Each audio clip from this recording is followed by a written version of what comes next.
Attention to all SSS members at pensioners. Sa mga nagtatanong, ang tanong po niya, ilang months po magka-disability pension? 2 months na po ako nag-process, wala pa rin. Base sa nakuha nating impormasyon, pag-usapan natin kung ilang buwan bago matatanggap ng disability pension at kung bakit 2 months ka nang nag-process pero wala pa rin. Sa video na ito, pakitapos hanggang sa dulo para malaman ang buong impormasyon.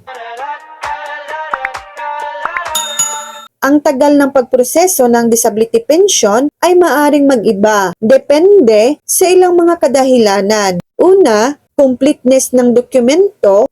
Kung kumpleto at tama ang lahat ng iyong isubmit na dokumento, mas mabilis ang proseso. Pangalawa, medical evaluation. Kung kailangan mo magpa-medical evaluation sa SSS, accredited physician, maaring tumagal ito. Pangatlo, backlog. Minsan may backlog sa SSS, kaya maaring maantala ang pagproseso. Pang-apat, complicated cases. Kung komplikado ang iyong kaso, maaring mas matagal ang pagproseso. Ang dapat gawin, makipag-ugnayan sa SSS. Pumunta sa SSS branch kung saan ka nag-apply. Magtanong tungkol sa status ng iyong application. Ipakita ang iyong tracking number kung meron. Tumawag sa SSS hotline para magtanong tungkol sa status ng iyong aplikasyon. Kung may SSS online account ka, pwede mong i-check ang status ng iyong application online. Mahalagang paalala, patience, kailangan ng pasensya sa paghihintay ng resulta ng iyong aplikasyon. Follow up, huwag kang mag-atubiling mag-follow up sa SSS para malaman ang status ng iyong aplikasyon. So yan lang po ang latest update.